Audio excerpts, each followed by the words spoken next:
네, 우리 성경 말씀 같이 읽도록 하겠습니다. 창세기 20장 7절, 우리 한 절 말씀입니다. 창세기 20장 7절 말씀, 우리 한 목소리로 같이 읽겠습니다. 시작. 이제 그 사람의 아내를 돌려주어라. 그는 예언자니 그가 너를 위해 기도해 주면 내가 살 것이다. 그러나 만약 내가 그녀를 돌려주지 않으면 너와 내게 속한 사람이 다 죽게 될 것이다. 아멘. 하나님 아버지 감사합니다. 오늘 예배 가운데 주님 더 가까이 오시고 우리가 주님께 더 가까이 나가고 주의 음성이 들려지고 그 심령이, 우리의 심령이 주님의 말씀을 향해서 또 세상을 향해서 주님의 약속을 향해서 활짝 열리도록 성령님 지금 역사하여 주옵소서. 예수님의 이름으로 기도합니다. 아멘. 제가 아는 한 분은 주변 분들이 다 비정상이라고 생각해요. 자기만 빼고. 그러니까 늘 이제 주변에 자신을 힘들게 하는 사람이 많고, 그러다가 한 몇 년에 한 번 정도 정상적인 사람이 하나 나타난다고 합니다. 그러면 그 사람이랑 이제 좀 교제를 하다 보면은 또 그 사람도 비정상이라는 거예요. 그러니까 늘 그렇게 이제 불평이 많고 힘들고 그런 분을 보면서 저는 그분이 비정상이라고 이제 생각을 하고, 이렇게 말하는 저도 비정상이라고 생각합니다. 그리고 여러분 끌고 들어와서 죄송하지만 여러분도, 우리 모두도 다 정상 아니에요.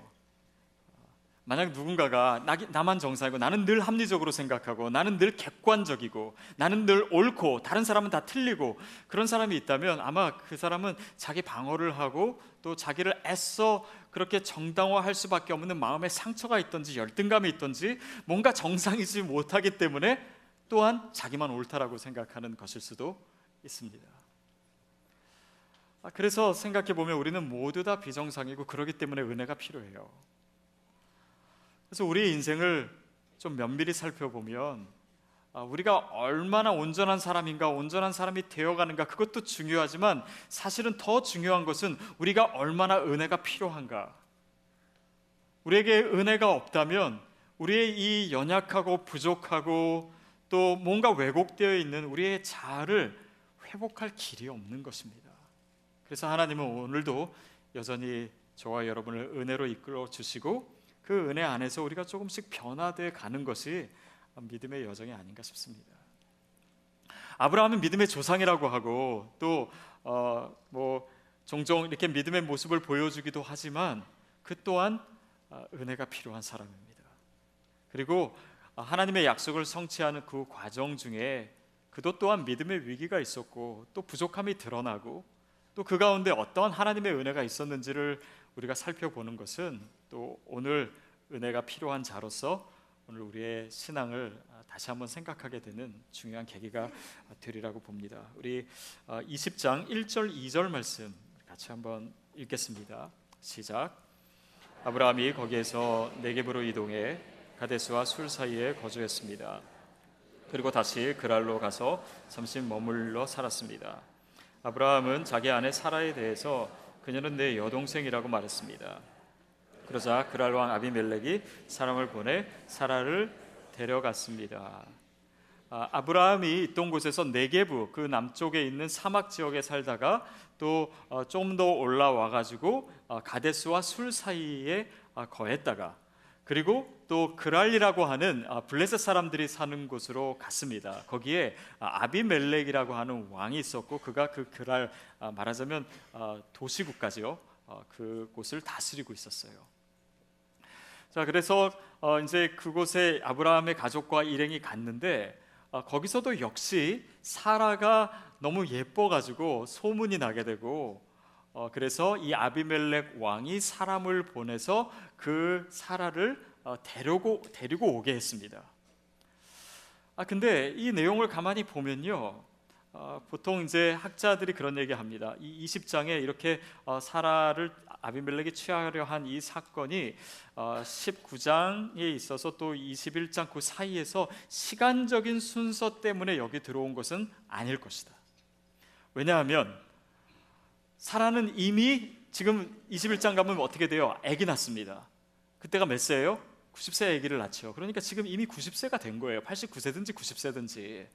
그리고 어쩌면 임신했을 수도 있습니다.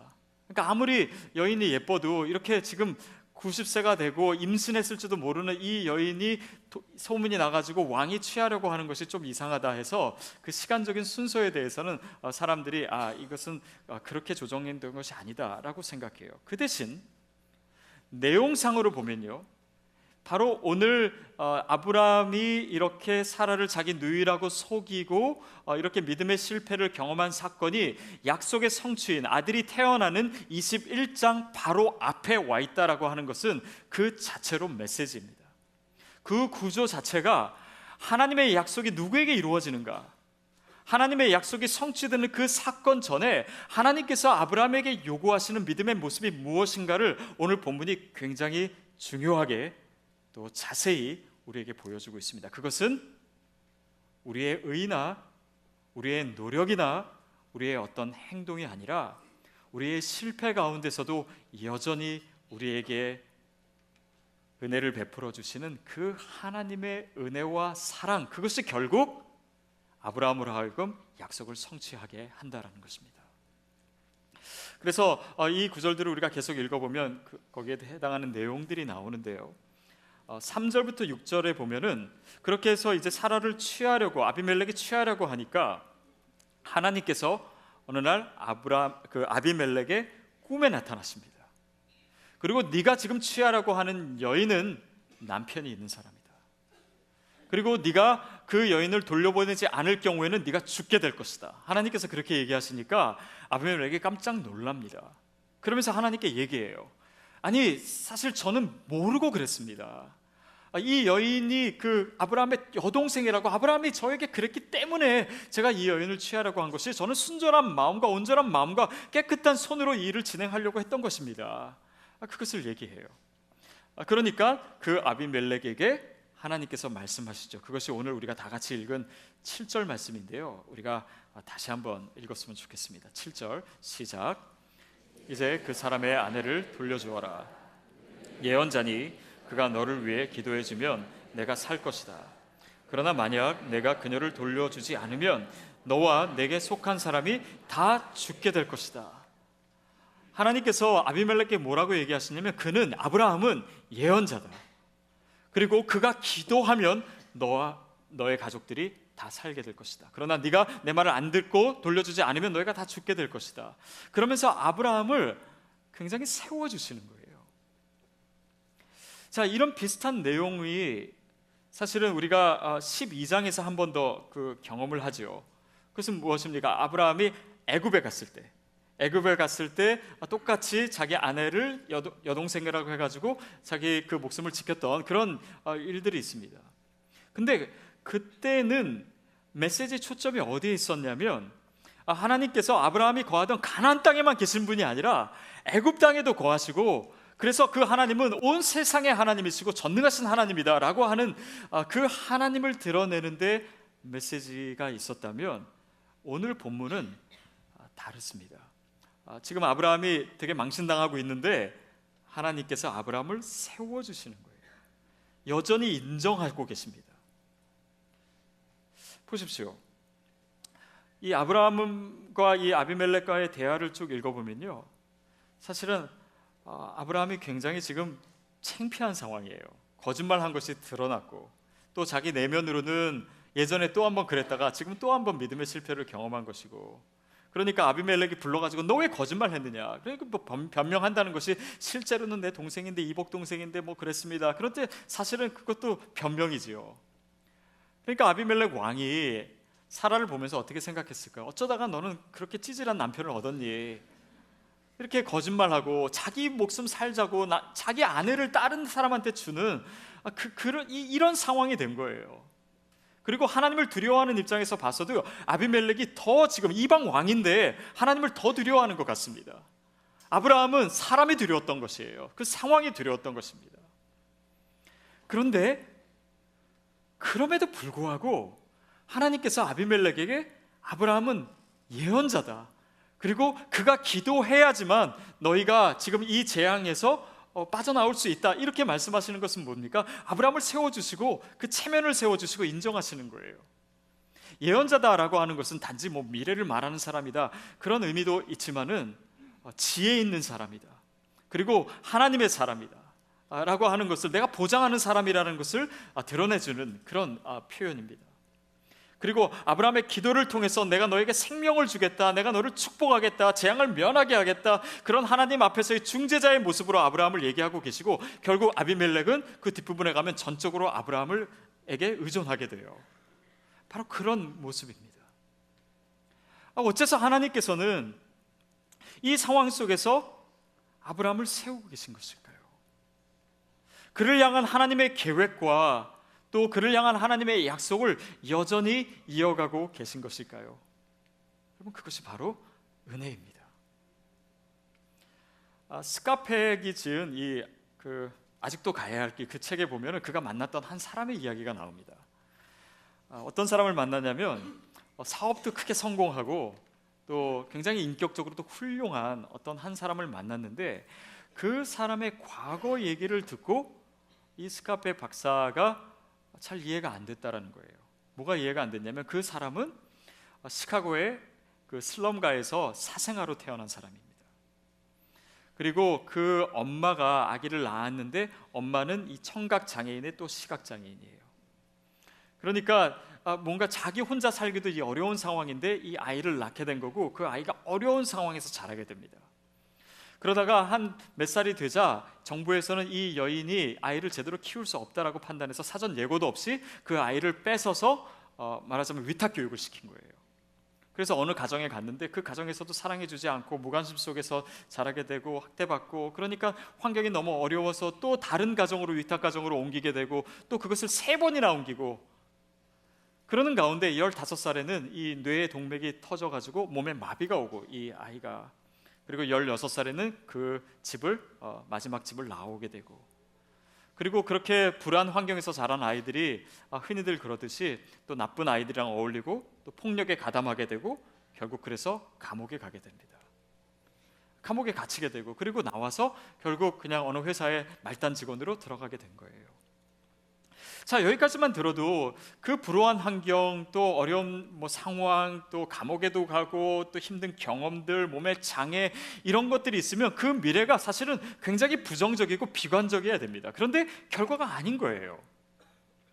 그래서 스카백이 그런 얘기를 합니다. 이건 좀 이해할 수가 없다. 왜냐하면 이 사람을 보면은 지금도 너무 훌륭하고, 나중에는 그 회사에서 너무 잘해가지고 금방 승진이 돼서 회사에서 최연소 과장이 되고, 또 결국 자기가 사업을 이제 회사에서 나와서 사업을 하게 돼서 크게 성공하고, 그리고 결혼하고 좋은 아빠가 되고 좋은 남편이 되고, 그리고 훌륭한 인격자가 되고 좋은 일도 많이 하고 지역이 유지가 되고 또 예술성도 많이 발휘하고 이런 사람이 됐다라는 거예요.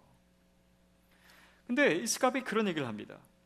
내가 이런 일을 하고 연구를 하면서 잘 아는 것은, 확실히 아는 것은 뭐냐면, 뭔가 문제가 있는 사람들을 발견했을 때 그 사람의 과거에 그럴 만한 원인이 있었다라는 것을 찾아내는 것은 너무나 쉬운 일이고, 또 그것은 이렇게 학문적으로도 얼마든지 가능한 일이고, 내가 확실히 아는 것인데, 내가 이해하지 못하는 것은 뭐냐면, 그럴 만한 원인들이 많은데, 이런 엮이는 가정이고 장애가 있고 힘든 경험이 있고 뭐 학대를 당하고 이런 것들이 과거의 삶에 가득 차 있고 어린 시절에 많은데, 지금의 현재의 삶은 그거에 영향을 전혀 받지 않은 듯한 그런 좋은 모습을 하고 있을 때, 이것은 이해할 수 없다. 당시 그 책을 쓸 때만 해도 이 스카페 박사가요, 크리스찬이 아니었습니다.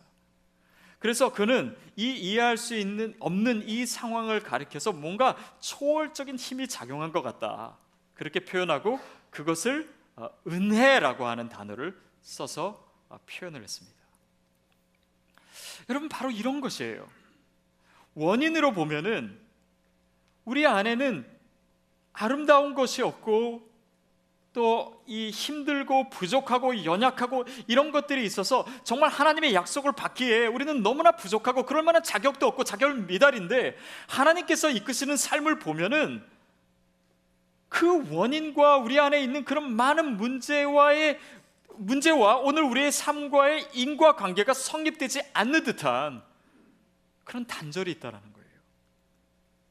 여러분, 그 간격이 바로 스카펙이 얘기한 은혜입니다.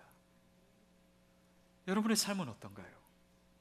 오늘 어쩌면 우리 삶에 있었던 그런 많은 어려움이 우리 자신을 망치고 우리의 인격을 더 망가지게 하고 훨씬 더 정말 우리가 믿음 안에서 하나님의 은혜와 축복을 누리면서 살지 못하게 할 만한 그런 많은 것이 있음에도 불구하고 하나님께서 오늘 우리의 삶을 이끈 모습을 봤을 때 은혜라고 고백할 수밖에 없는 그런 것들이 있지 않습니까? 그것이 바로 아브라함의 삶에서 지금 일어나고 있는 일입니다. 그는 여전히 믿음이 없었어요. 그 안에 내면을 살펴보면 여전히 텅 빈 깡통과 같은 그런 자신의 그런 비참함을 발견합니다. 나는 속이는 자고, 그렇게 많은 사람들이 칭송하고 그동안 나를 믿음의 사람으로 많은 사람이 여겨주기는 했지만은 그 안에는 여전히 의심이 많았던 거예요. 여전히 사람에 대한 두려움, 하나님보다는 사람을 의지하고 그런 상황 속에서 잔머리를 굴려서 많이 살아남는 길이라고 생각했던 또 다른 실패가 아브라함의 삶에 있었습니다. 그러나 여전히 하나님께서는 그를 참아주시고, 여전히 하나님께서는 그를 인정해 주시고, 여전히 하나님께서 그를 세워주시고 계신 거예요. 그를 복의 근원의 삶으로 이끌어가고 계신 그 과정 중에 여전히 하나님은 흔들림이 없으셨던 것입니다. 여러분, 저와 여러분의 삶도 동일한 하나님이 그렇게 이끌고 계신 거예요. 요한복음 15장에 보면 예수님께서 나는 포도나무다라고 하는 포도나무 비유가 나옵니다. 거기 이제 포도나무, 여러분 포도나무 뭐 보셔서 아시겠지만 포도나무는요 가지가 굉장히 얇습니다. 그래서 이렇게 다른 가지처럼 자기 혼자 서 있을 수가 없어요. 그래서 이렇게 세워주지 않으면은 바닥에 가지가 이렇게 깔리게 되고, 또 이렇게 가지가 바닥에 닿아 있으면 열매를 맺지 못하게 됩니다.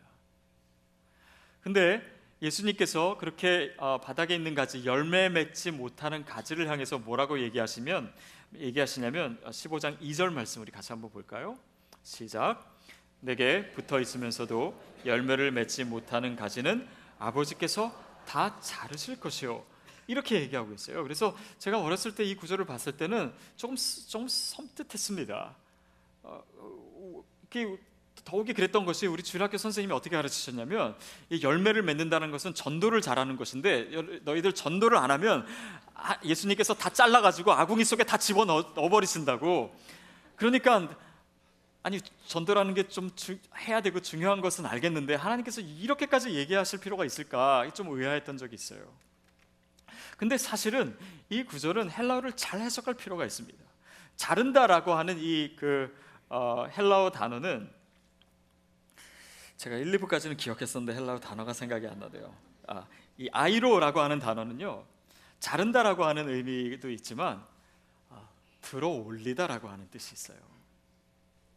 그러니까 바닥에서 열매 맺지 못하는 그 가지를 하나님께서 대신 손으로 잡으셔서 들어 올리셔서 햇빛을 받게 하고, 그래서 이 가지가 열매를 잘 맺을 수 있도록 도와주시고 만들어 주신다라고 하는 의미인 것입니다. 그러면 포도나무는요, 다른 나무와 달리 열매 맺는 것 외에는 별 쓸모가 없는 나무입니다. 왜냐면 가지도 얇고 울퉁불퉁하고 서로 꼬여 있고 이러기도 하니까는 뭐 이걸로 뭐 가구를 만들 수도 없고 이것을 집 짓는 데 사용할 수도 없는 거예요. 또 구약의 이스라엘 율법에 보면은 1년에 한 번씩 성전에 있는 이 제단 불을 지키기 위해서 나무들을 가져와라라고 하는 율법의 명령이 있습니다. 근데 거기에 조건이 있어요. 단 포도나무는 가져오지 마라. 왜냐하면 이거는 너무 얇고 금방 타버리기 때문에 뭐 땔감으로도 쓸 수가 없는 거예요.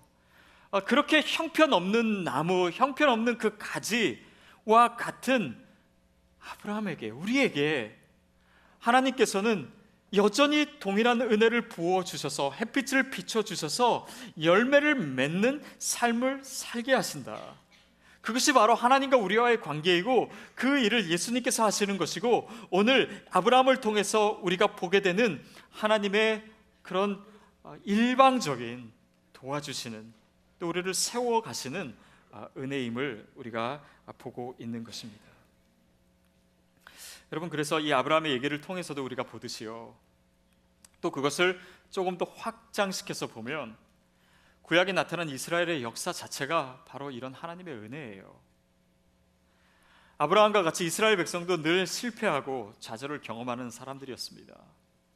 그들은 물론 홍해를 건너고 신났을 때는 광야를 그냥 힘있게 걸어갈 때도 있었지만 대부분 힘이 빠져 있었고 또 낙담해 있었고 자꾸 애굽으로 돌아가려고 했고 하나님 원망했고 그래서 하나님께 혼나기도 하고 또 여리고성을 무너뜨릴 때 같을 때는 함성을 지르면서 힘있게 성을 돌기도 했지만 더 많은 경우에는 가나안 땅에 들어가서도 이방신 섬기고 음행을 하고 그렇게 술 취하고 이런 모습을 보여주는 사람들이었습니다. 이렇게 변덕스럽게 이랬다가 저랬다가 들쭉날쭉하는 그 이스라엘 백성의 역사임에도 불구하고 그 역사 속에서 변하지 않았던 한 가지는 무엇입니까? 하나님은 늘 이스라엘 편이셨다는 거예요. 그들을 향한 하나님의 계획은 늘 신실했고 흔들리지 않았다라고 하는 것입니다. 그러니까 하나님의 약속의 땅에 들어가고 하나님의 약속이 이루어지는가 안 이루어지는가는 이스라엘 백성이 어떤 모습이었냐 어떻게 행했느냐에 있지 아니하고 그들을 지키시는 그 하나님이 신실하셨다라고 하는 바로 그 하나님께 근거해 있었다라는 것이에요. 여러분, 그것이 믿음입니다. 그래서 믿음은 오늘 우리의 모습에 근거하지 않고 하나님이 누구신가에 근거하는 것이에요. 믿음이라고 하는 것은 현재 우리가 어떤 모습으로 있는가, 과거에 우리의 삶에 어떤 모양들이 있었나, 어떤 실수들이 있었나, 실패가 있었나의 문제가 아니라 나의 현재와 미래를 붙들고 계시는 분이 누구인가의 문제입니다. 마치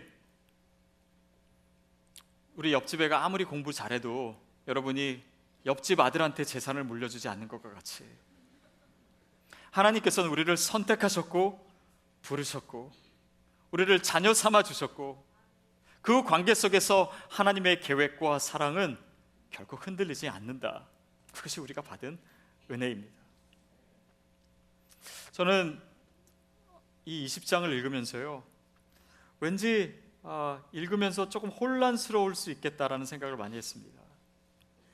왜냐하면 여기서 보면은 이 믿음의 사람인 아브라함이 굉장히 찌질하게 나오고, 그리고 이방 신을 섬기는 이방 왕이 아브라함보다 훨씬 더 멋있는 모습으로 나오기도 하고, 하나님께서는 더구나 그 상황에서 아브라함의 편이 되시고 아브라함을 세워주시고 이런 것들이 왠지 노래로 하면은 뭔가 이해할 수 없는 가사 같고 우리 신앙의 구도를 좀 혼돈스럽게 하는 것 같고 뭔가 이렇게 불협화음이 나는 것 같고 이런 것이었습니다. 그러나 이 모든 것을 관통하는 것은요, 그 노래가 은혜라고 하는 장르 속에서 펼쳐지는 거예요. 그럴 때 이런 어색해 보이던 그런 이 음악과 화음이 하나님의 은혜 안에서 더 위대하고 놀라운 작품이 되는 것 같은 그런 느낌을 20장을 읽으면서 받게 되었습니다.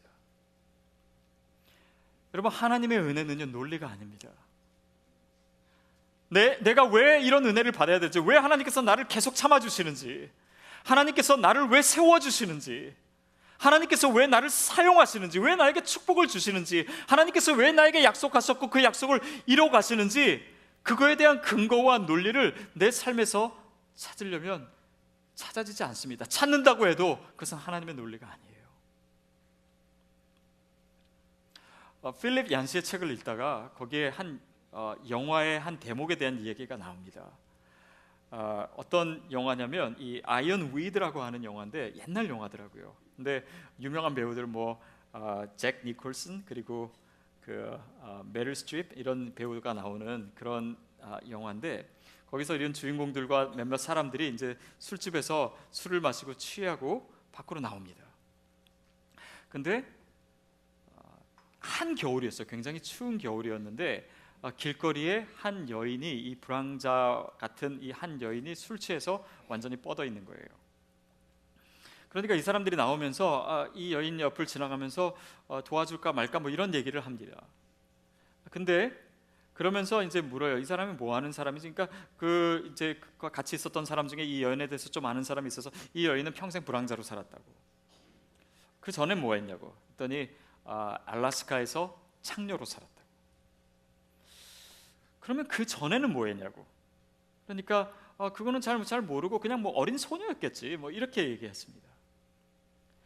그런데 거기서 나오는 그 잭 니콜슨이 그런 얘기를 해요. 어린 소녀였다고? 그거 대단하네. 그러면 불황자도 아니고 창녀도 아니고, 그러니까 우리가 도와주시다, 뭐 이런 말도 안 되는 얘기를 해요. 근데 거기에 나오는 그 메시지는 이것입니다. 이 여인이 지금의 모습을 보면 술 취해 있고 또 창녀였고 과거도 뭐 그렇게 온전하지 않고, 그렇지만 어린 소녀였다라고 하는 그 근거로 이 여인을 도와주겠다라고 하는 것은, 그것은 단지 조건을 얘기하는 것이 아니라 이미 도와주겠다고 결정한 것입니다.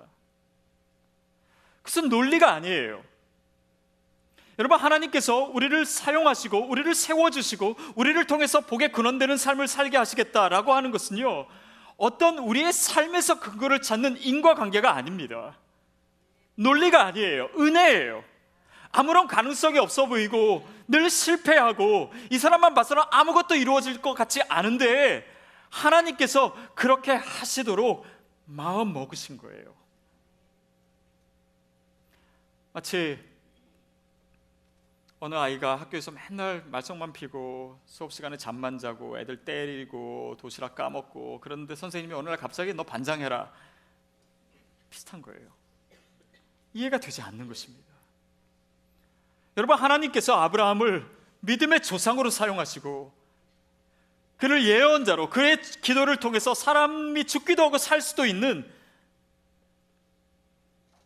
누구든지 너를 저주하면 내가 저주할 것이고 너를 축복하면 내가 축복할 것이다, 창세기 12장에서 말씀하셨던 그 약속을 지금도 여전히 갖고 계시고 그를 지켜주고 계시고 그를 세워주고 계시고 그를 그렇게 사용하고 계신 것이에요.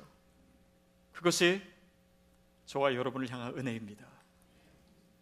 그분이 저와 여러분을 그렇게 선택하셨고 부르셨고 참으셨고 지금도 사용하고 계신 거예요. 여러분, 이것이 복음 아닙니까? 허물과 죄로 인해서 우리는 죽을 수밖에 없고 이미 죽었던 존재들입니다. 그게 인과관계예요. 우리에게 이 허물과 죄와 날마다 실패하고 잘못했던 거 또 잘못하고, 아브라함처럼 그런 사람들에게 어떤 소망을 얘기할 수 있고 어떤 사명을 얘기할 수 있고 어떤 하나님의 약속을 얘기할 수 있겠습니까? 그러나 예수님께서 우리를 위해 오셔서 우리의 의가 아니라 그분의 의로 우리를 덮어주셨어요.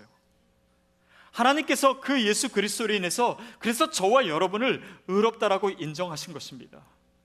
단지 의롭다고 인정하실 뿐만 아니라 우리를 통해서 하나님의 그 위대하고 아름다운 일들을 하시겠다라고 하는 거예요. 아브라함을 사용하셨던 것처럼. 그것이 바로 사도 바울이 깨달았던 진리고 로마서 8장에서 이렇게 표현하고 있는 것입니다. 로마서 8장 30절 시작.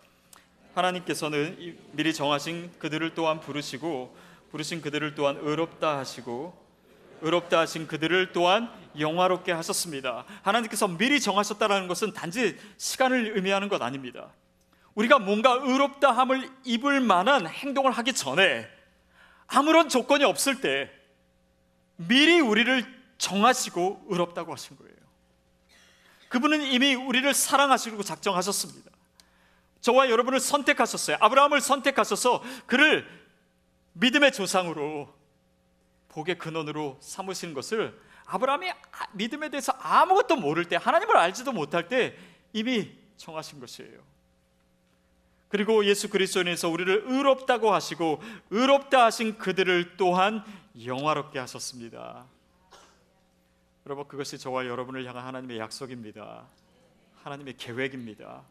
우리를 이미 의롭다 하시고 우리를 통해서 우리의 삶을 영화롭게 하실 거예요. 여러분, 이것을 느꼈을 때 아브라함의 마음을 한번 생각해 보십시오. 내가 실수했는데, 내가 또 실패했는데, 똑같은 잘못이 지금 반복됐는데 하나님이 여전히 나를 사람들 앞에서 인정하고 계시구나. 하나님이 여전히 그분의 계획, 그분의 약속을 이루시겠다라고 말씀하시는구나. 아니, 지금 사실 나보다도 이 이방 왕인 아비멜렉이 훨씬 멋있고 훨씬 난데 그를 선택한 것이 아니라 나를 선택하셨구나.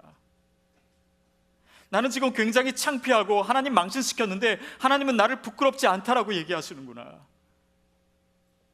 그 은혜를 아브라함이 깨닫게 된 거예요.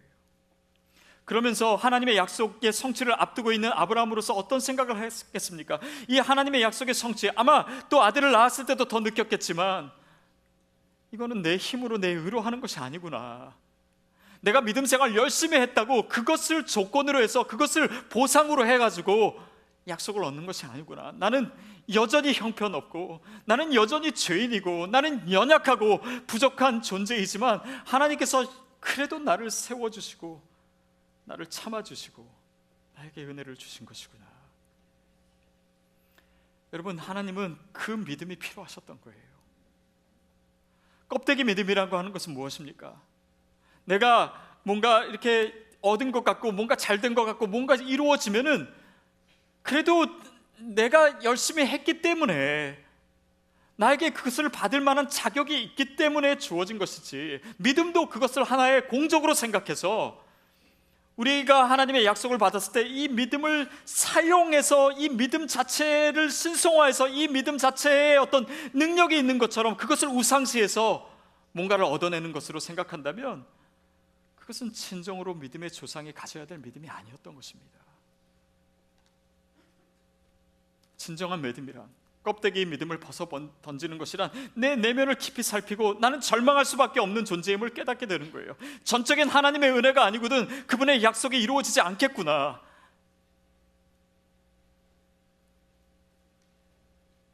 그 껍데기 믿음을 던져버릴 때 약속을 차지할 수 있는, 약속을 성취할 수 있는 진정한 믿음이 아브라함에게 발견되었던 것입니다. 그것이 20장이에요. 많은 신앙인들이요, 20장까지 와서 하나님의 약속을 성취하는 21장에 넘어가지 못합니다. 왜냐하면 아직도 그 껍데기가 덮고 있기 때문에. 때로는 내 삶에 어려운 일이 생기고 내가 실패하면 그것 때문에 절망해서 일어나지 못하거나, 아니면 뭔가 좋은 일이 있으면 그것이 진정으로 나를 참아주시고 인정해주시고 세워주신 그 하나님의 은혜라는 생각을 하지 못하고 쉽게 자만해지면 21장 아들을 낳고 친정 복의 근원이 되는 하나님의 약속의 성취의 자리에 가지 못하는 것이에요. 여러분, 오늘 저와 여러분에게 20장에서 21장으로 넘어가는 믿음의 도약이 있게 되기를 바랍니다. 그 은혜를 우리가 체험해야 돼요. 그것이 바로 저와 여러분이 여기에 있는 이유 아닌가요? 저의 실패와 저의 부족함과 저의 추악함에도 불구하고 하나님이 여전히 하나님의 말씀을 전하도록 허락해 주시는 그 은혜 아닌가요? 하나님께서 내 자신에게 이 하나님의 약속의 성취에 근거를 두지 않으셨다라는 거 하는 것은 그 자체로 우리에게 소망입니다. 하나님은 아브라함에게 그 믿음 가르쳐 주셨어요. 여러분, 믿음의 동사형을 믿다 이렇게 얘기하지 않고 맡기다라고 얘기하는 이유가 바로 여기입니다. 하나님은요, 이 믿음직스럽지 못한 아브라함에게 믿음의 조상되는 직분을 맡겨주셨어요. 그를 믿어주셨어요. 먼저 믿어주시고 맡겨주심으로 아브라함의 믿음을 자라게 하십니다. 오늘 하나님께서 저와 여러분에게 직분을 주셨다면, 하나님께서 저와 여러분에게 어떤 축복을 주셨다면, 하나님께서 어떤 자격을 주셨다면, 정말 주님의 일에 참여할 수 있는 무언가를 우리에게 허락하셨다면, 그것 자체가 우리에게 믿음을 가르쳐 주시는 일입니다. 아브라함에게 주셨던 그 동일한 은혜 우리에게도 있습니다. 여러분, 그 믿음 안에, 그 은혜 안에 거하십시오. 그리고 그 은혜를 찬양하는 삶을 사십시오. 그래서 그 은혜를 모르고 쉽게 절망하거나 쉽게 자만해지는 믿음, 또 그런 삶이 아니라 하나님의 은혜 가운데서 확실히 주님의 약속을 성취하는 복의 근원되는 삶을 사십시오. 하나님은 오늘도 여전히 아브라함에게 신실하셨습니다. 그리고 복의 근원되리라고 하시는 그 약속을 지켜주셨어요. 그분의 마음은 우리를 향해서도 변함없는 줄 믿습니다. 우리가 그 은혜를 깨닫고 또 그 은혜의 삶을 살아갈 때 하나님의 더 놀랍고 또 아름다운 일이 분명히 일어날 줄로 믿습니다.